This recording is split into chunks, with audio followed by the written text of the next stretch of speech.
Hello everybody, welcome back. This is Joe for Games here. Just coming in with a quick double deck profile. As you can see, got Noble Knights over there, and a special little bunch over there. And we call that the Fairy deck. And that's the surprise. I'm going to go ahead and go over the little situation that I had with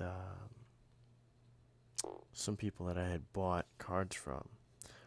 So I had bought two spell cards, which I will actually reveal later on when I go through this pile of the Noble Knight deck, because I'm going to actually do Noble Knights first.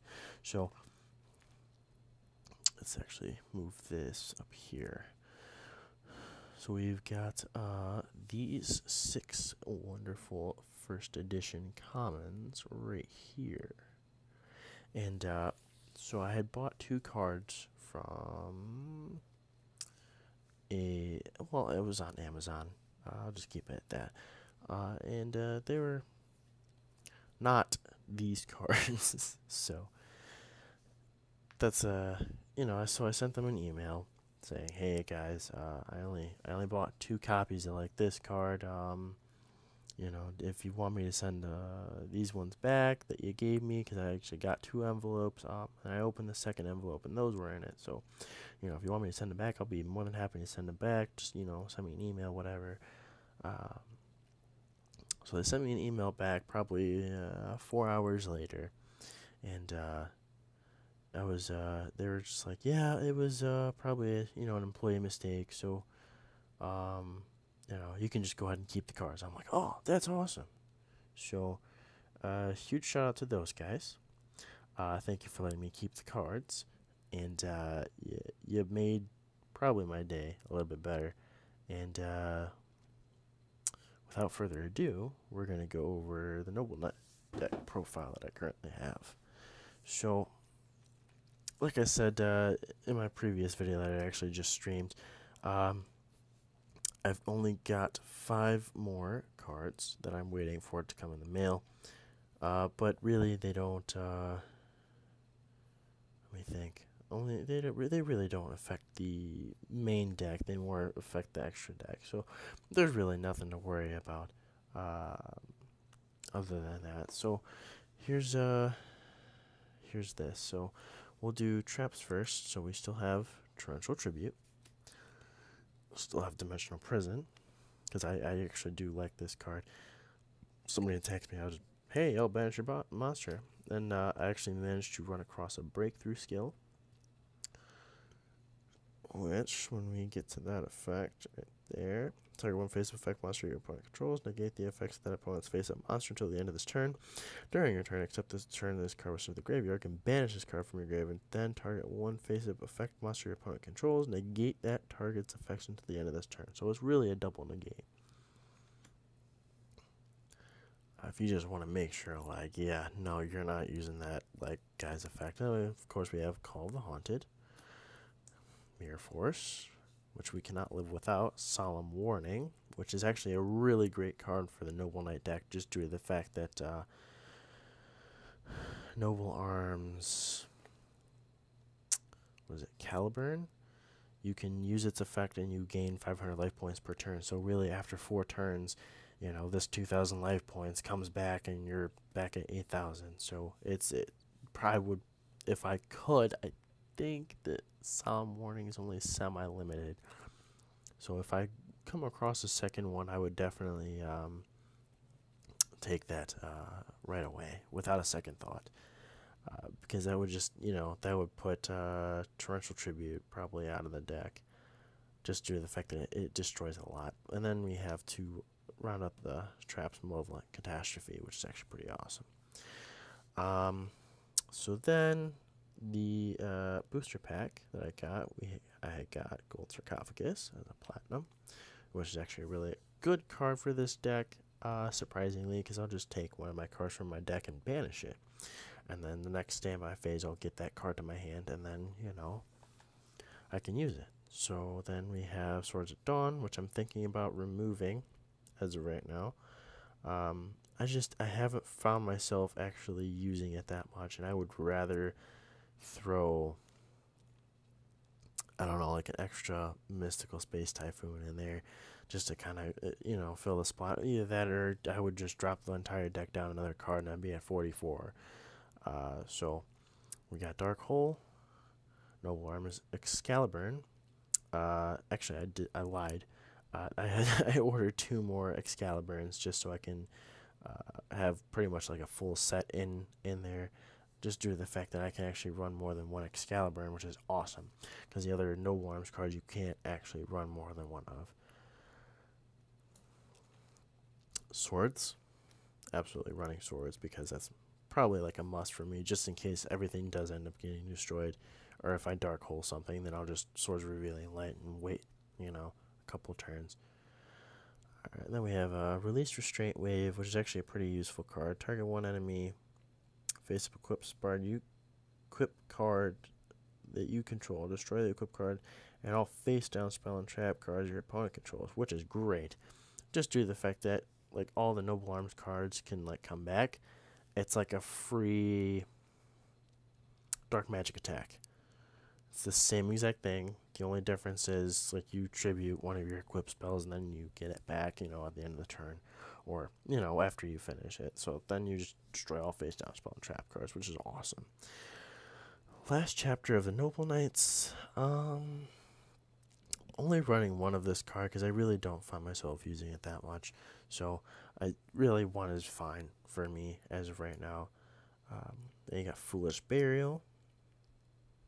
We all know what that does, right? That's send one monster from your deck to the graveyard, which I would use this for Dawn Knight because of her effect. It would actually proc. And then we have the one and only Mystical Space Typhoon.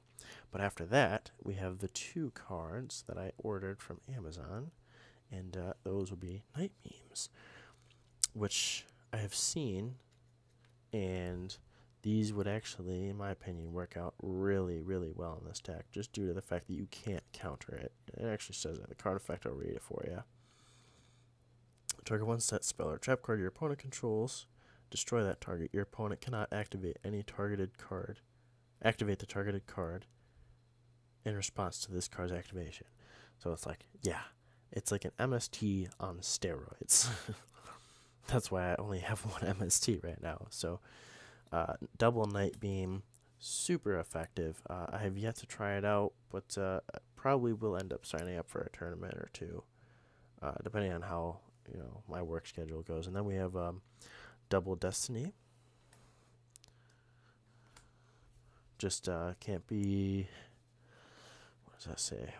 I'll read that for you too. Cannot be destroyed by battle or by card effects. So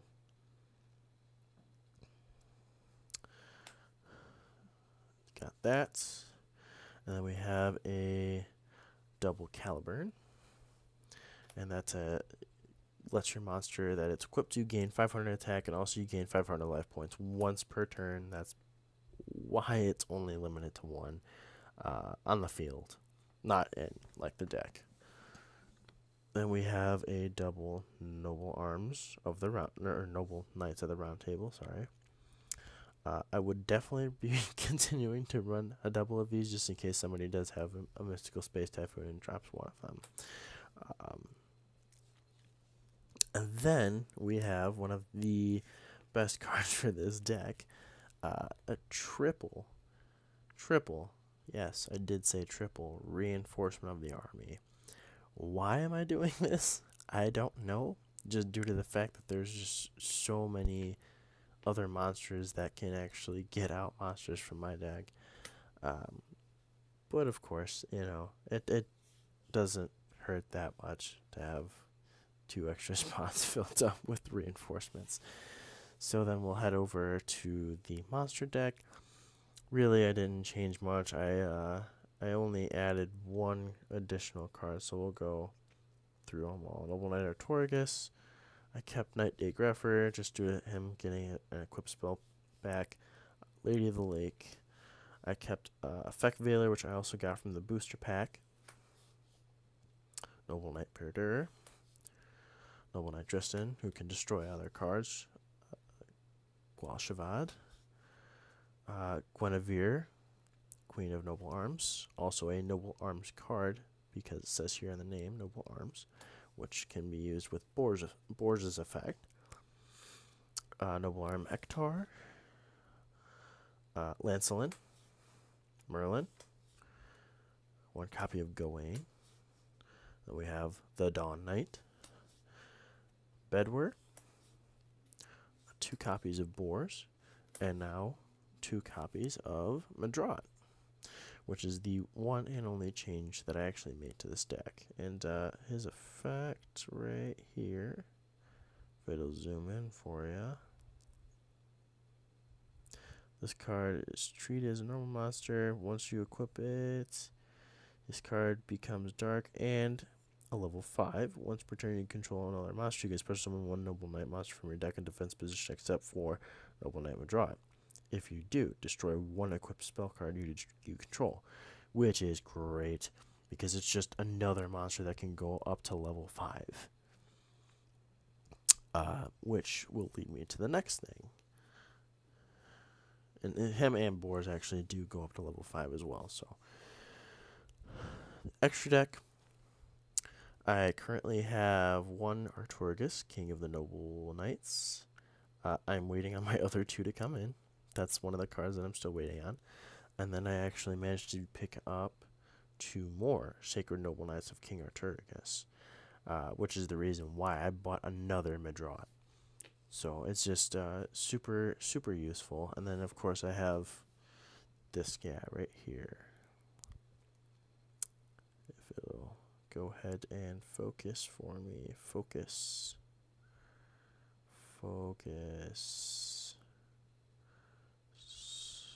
Come on. Ignoble Knight of High Lancelin. Alright. And he's got a pretty cool effect. I mean, he can go ahead and let you search for a Noble Arms equipped card directly from your deck, and then you equip it to him. So I'm leaving him in there for now until I get the other 2 Artoriguses and the final extra deck card, which will be revealed eventually. No, I'm just kidding. I bought a Blade Armor Ninja. So if I'm really in a rush to kill somebody, it's going to be 2 level 4s. Blade Armor Ninja is going to pop on out. And, yeah. 4,000 to the face. And it'll be game soon on the next turn. So, that's going to be it for the Noble Knight profile. And as you can see, I'm actually using that beautiful Noble Knight playmat for right now. I plan on buying another playmat, just so I can have some type of variety with them. But I'm also planning on getting maybe a Light's Revenge just booster box,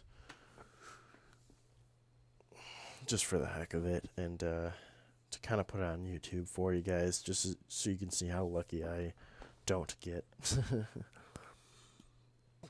So the next deck and final deck that I'm actually going to be reviewing here is going to be my personal favorite that I've been running for the longest time and have been angering people to the point of rage quit once. So we have Fairies here, and as not manly as this deck sounds, I assure you this guy right here will change all of your thoughts because he will wreck your life. And I'll explain why I won't run 3 copies of Master Hyperion in a bit once I go over all the other monsters. So I'll go through the trap cards, which I have very few of. Call the Haunted, Impenetrable Attack, Divine Punishment, and then, of course, a nice little super rare Mirror Force. And that'll be it for those.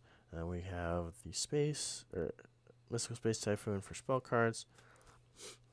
Swords, of course. Cards from the Sky. I try to have like a swords at least one in every deck. So Burial from a Different Dimension, that lets me get back my banished monsters. And I'll go over like how monsters would get banished due to, whatever. Shard of Greed, because Pot of Greed is banned still. Absolutely reasonable, though, because there's no consequence to the card. Smashing Ground, that's more of like an emergency and just in case card. Rising Sun Slash. I do run Utopia in my extra deck, surprisingly enough, with fairies. It works very well. I am super surprised. I have OTK'd somebody just by using Utopias, and there's a couple of different combos that would give me the reason to do that. But, I mean, this card is kind of useful if you just want to get Utopia out, build his attack up, and then re-overlay, and then just kind of use one of these three guys. Well, actually 5. I have 4 different rank ups here, so I'll show them to you. So we have rank up Admiration of the Thousands, which I would normally use for a different extra deck card. I'll go over that in a bit. Rank up Magic Numeron Force. Obviously a great card because it negates all the effects of your opponent's monsters and spell or trap cards on the field, right?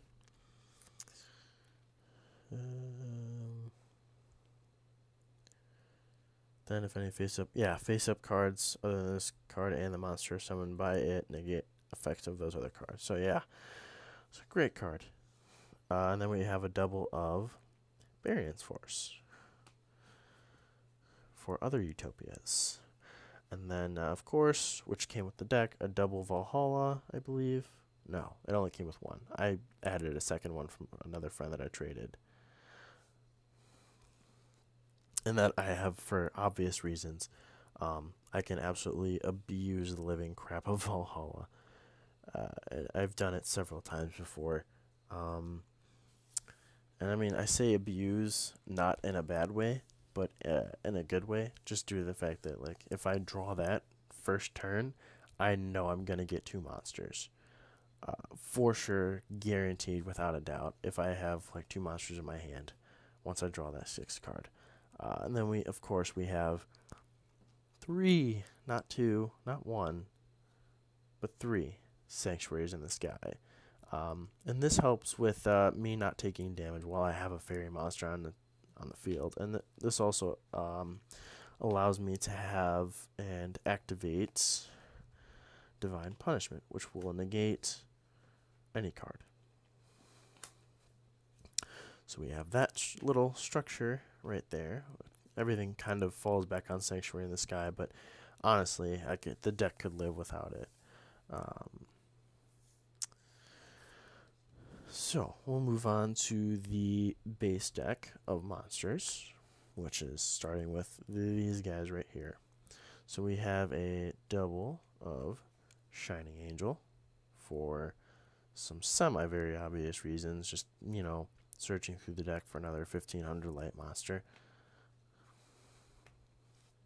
And then I kind of have a triple combo right here.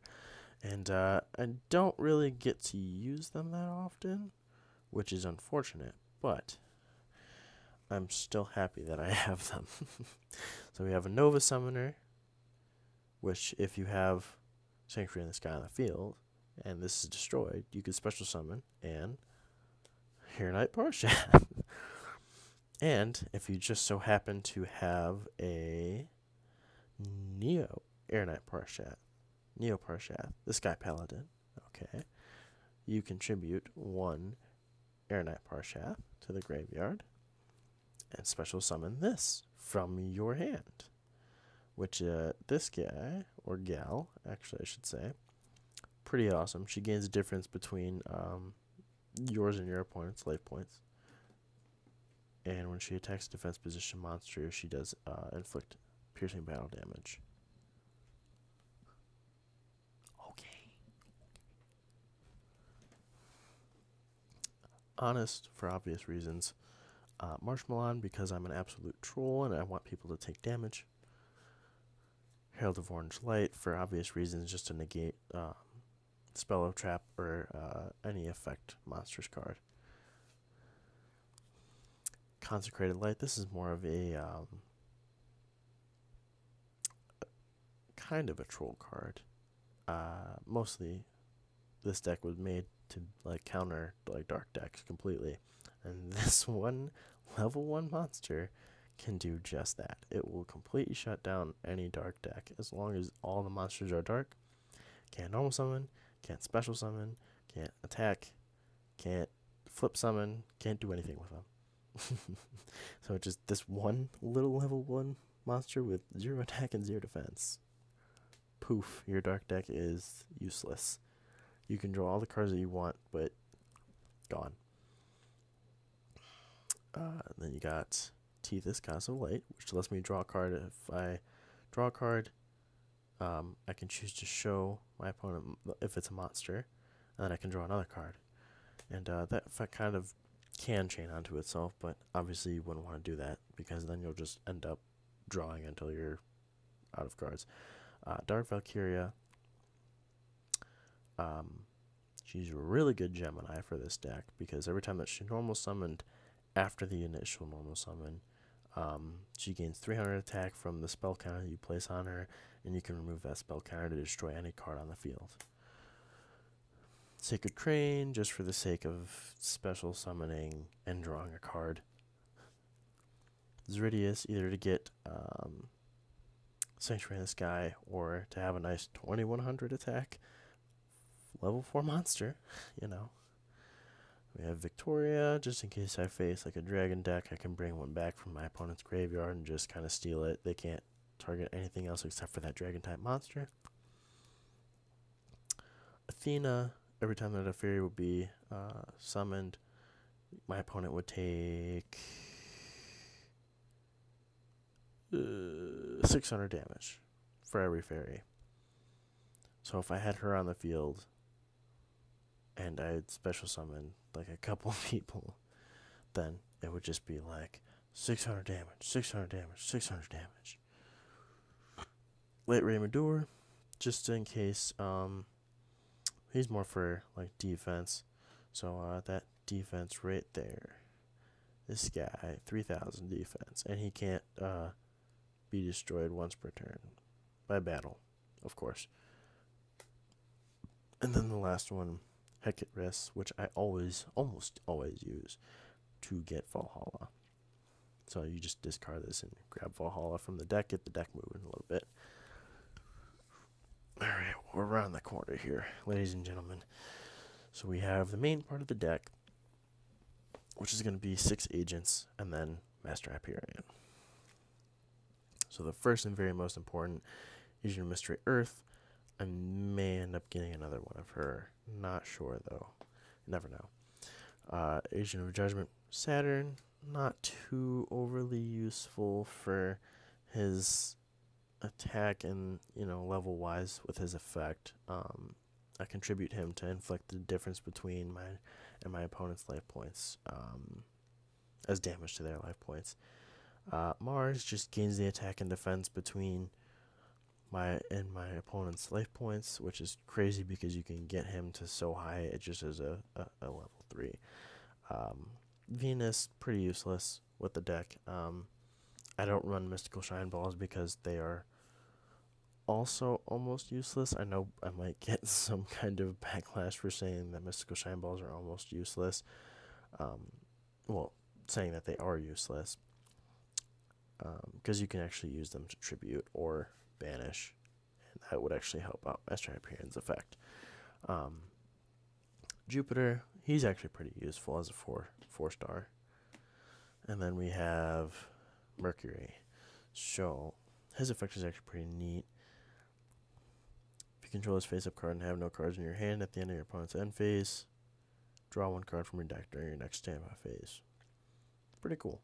Just draw 1 card for not having anything else in your hand. So, got that. And then, of course, Master Hyperion, which I have this one from the original deck, and this one I got from one of my teachers in high school. He decided, was it high school?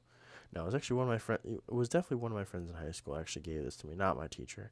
But he had bought a Rank Up Magic 2 Rank Up Magic Numeron Forces, and he gave me one of those, and then he gave me a Master Hyperion Gold Rare.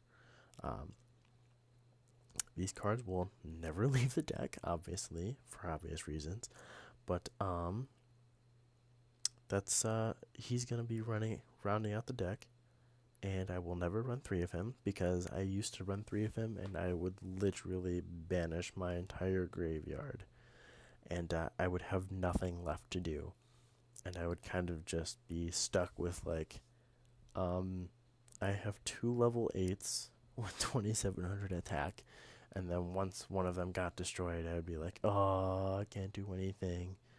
So that's the reason why I don't run three Master Hyperions, because I would literally just kill myself with just how much I would be banishing, because I can banish up to twice per turn when Sanctuary in the Sky is on the field. So that's 6 cards I can actually destroy with his effect. That's 6 monsters I'm also banishing from my graveyard. So I kind of have to have like a balance with that coming on through here with this, just to be honest. So I run in my extra deck, like I said, Utopia. There he is. I actually run a double Utopia. And then what I would normally do is, if I got it, I actually did get him first turn one time, so I and with a rank up magic as well. So I re-overlay for Utopia Ray. I have 2 of him, and I have Beyond, Victory, and then there's my other Utopia, second Utopia Ray, common, obviously, and then we have Ray V. And then the 2 most powerful and ridiculous cards that I almost always get hate for is Chronomaly Atlantis and Chronomaly Chaos Atlantis. And I swear to you, these 2 cards will make people rage quit. Because you can use a rank up Admiration of 1000s, grab Chronomaly Atlantis with Ray V, or Victory after he's been like killed and sent to the graveyard or something like that. And then guess what? You got him. You could take your life points, your opponent's life points, all the way down to half, or you can go ahead and drop another rank up, Limited Variance Force, grab Chronomaly Chaos Atlantis, and drop your opponent down to 100 life points. I have done this. I have been hated for it, but I have won with it, and it doesn't go well for like a 1-turn kill, because you technically can't do any more damage after you activate his effect, because he stops once you use this effect. You can't attack anymore, so you have to immediately end your battle phase. But yeah, that's definitely amazing card. I think it's actually kind of valuable, so I would probably never get rid of this. It is, yeah, secret rare. So, alright, that's everything that I got for you now. I will be back with probably another deck profile. I won't do 2 again, I'll probably just do 1 at a time. And hopefully I'll have some more cards, maybe, to open, hopefully. Alright. Catch you guys next time. Please remember to like, share, comment, subscribe to the channel. All of that stuff helps. Thanks. Have a good one.